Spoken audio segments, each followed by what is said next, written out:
जो ये एलजी साहब ने अभी रिसेंटली एक स्ट्रांग मैसेज दी जितने भी ड्रग पेडलर्स हैं उनके ख़िलाफ़, मैं ज़ाती तौर उसको वेलकम करता हूँ, जिसमें उन्होंने कहा कि जो भी ड्रग का जो कारोबार करता है, जो इसको हम पेडलर कहते हैं, जो भी ये मुलव्वस पाया जाएगा उसको जो उसके सारे कागजात है, चाहे उसमें पासपोर्ट हो, चाहे उसमें आधार कार्ड हो, चाहे जो भी लाइसेंस हो, चाहे उसकी प्रॉपर्टी सीज़ करने की बात हो, चाहे बैंक अकाउंट फ्रीज़ करने की बात हो, या उसके साथ साथ जो फिर फाइनेंशियल जो है उसकी इन्वेस्टिगेशन होने की बात हो, मैं इसको वेलकम करता हूँ।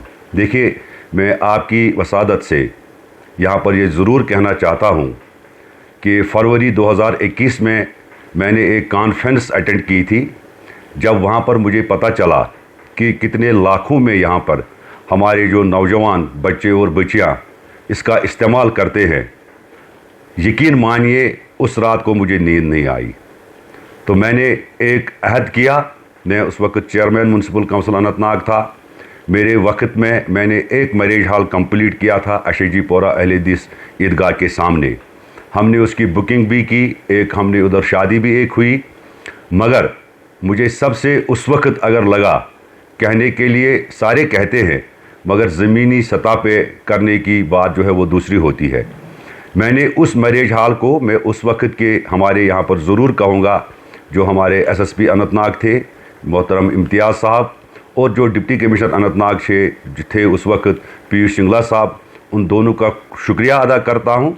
ख़ासकर पुलिस का एसएसपी साहब इम्तियाज़ साहब का जो उस वक्त थे यहाँ पे, हमने फ़ैसला किया कि उस मैरिज हॉल को मैंने ड्रग डी एडिक्शन सेंटर बनाया।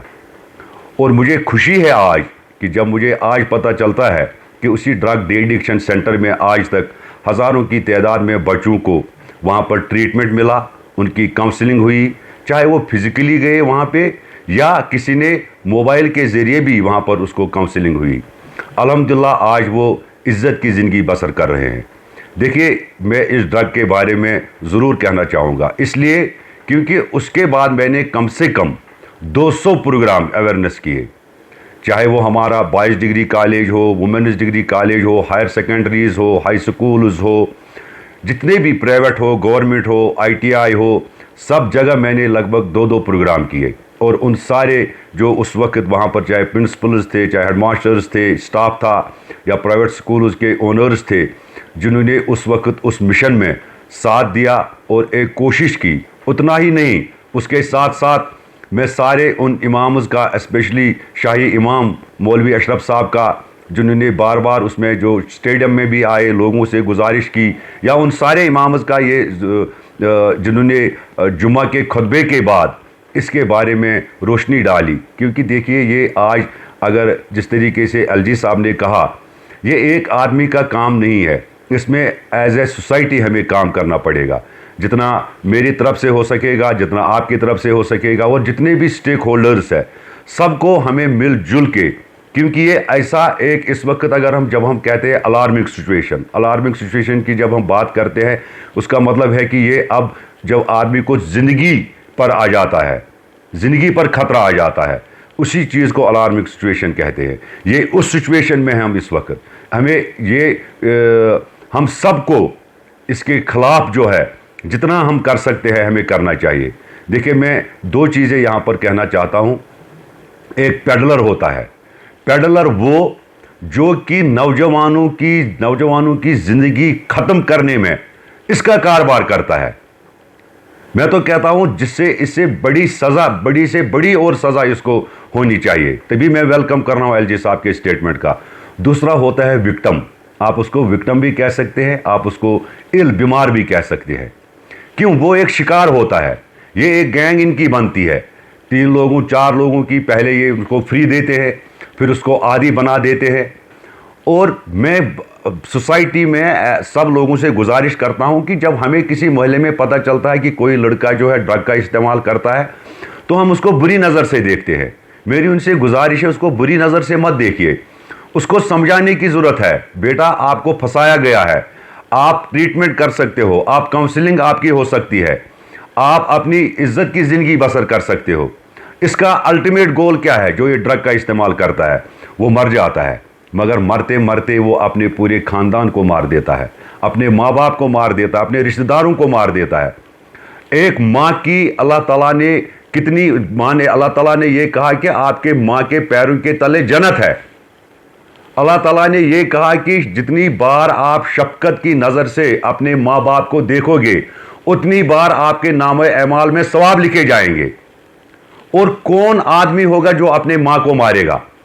بدقسمتی سے وہ بھی ہمارے اسلام آباد کے کہری بل میں، وہاں پر ایک بچے نے پیسوں کے لیے اپنی ماں کو بھی مارا۔ یہ ہمارے سامنے جو ہے یہ مثال جو ہم نے خود دیکھا، یہاں پر ہم نے کیا کیا چیزیں دیکھی۔ تو اس لیے میری گزارش ہے سارے لوگوں سے کہ آپ لوگوں سے جو بھی یہ میری بات سن رہے ہیں کہ ہمیں سب کو اس وقت مل جل کے سب کو اس کے خلاف جو ہے ہمیں کام کرنا پڑے گا۔ ہمارے بچوں کا فیوچر اگر ہم نے صحیح کرنا ہے، اس میں ہر ایک کی بربادی ہے، تو اس بربادی سے بچنے کے لیے میں آپ کی وسادت سے سارے لوگوں کو گزارش کروں گا۔ میں آج پھر اتنی مدت کے بعد میں نے بات کی، کیونکہ جس طریقے سے میں نے دیکھا کہ آج پھر ایک بار جس طریقے سے جو ڈرگ کی بات ہوئی تو میں نے مناسب سمجھا کہ میں آپ کے ذریعے اپنی بات لوگوں کے سامنے رکھوں۔ آج اگر بات کریں گے 100 دن کا جو نشہ مکت ابھیان پروگرام چل رہا ہے، ایل جی صاحب نے جو کل اناگریٹ کیا ہے، تو کس اس اسٹیپ کو کیسے دیکھ رہے ہیں آپ؟ پازیٹیو اسٹیپ ہے۔ دیکھیں میں نے تبھی کہا کہ یہ ایک آدمی کا کام نہیں ہے، یہ ایز اے سوسائٹی ہم سب کو جب بات آتے ہیں، ہم سب کو میں نے سب کچھ بارہ تر چھوڑ کے ایز سوسائٹی، ایز انسان، ایز ہیومن بینگ، ہم سب کو اس کے خلاف کھڑا اٹھنے کی ضرورت ہے، اپنا اپنا رول پلے کرنا ہے۔ جب ہم سارے کھڑے ہو جائیں گے، جب ہمارا ضمیر جاگ جائے گا، ہم آج سوچتے ہیں کہ میرے گھر میں میرا بیٹا ٹھیک ہے، میری بیٹی ٹھیک ہے، اس کے گھر میں وہاں پر بچہ استعمال کرتا ہے، ہم اس کو تماشا دیکھتے ہیں۔ اگر ہم سارے تماشا دیکھتے رہیں گے وہ دن دور نہیں ہوگا جب یہ ہمارے گھر میں بھی پہنچے گا۔ اس سے پہلے کہ یہ ہمارے گھر میں پہنچے، میری گزارش ہے ہم سب کو کھڑے ہو کے اس کے خلاف اور اس بدعت کو اور اس نشے کو ادھر سے ہمارے جموں کشمیر سے ہمیں اس کو ختم کرنے کی ضرورت ہے۔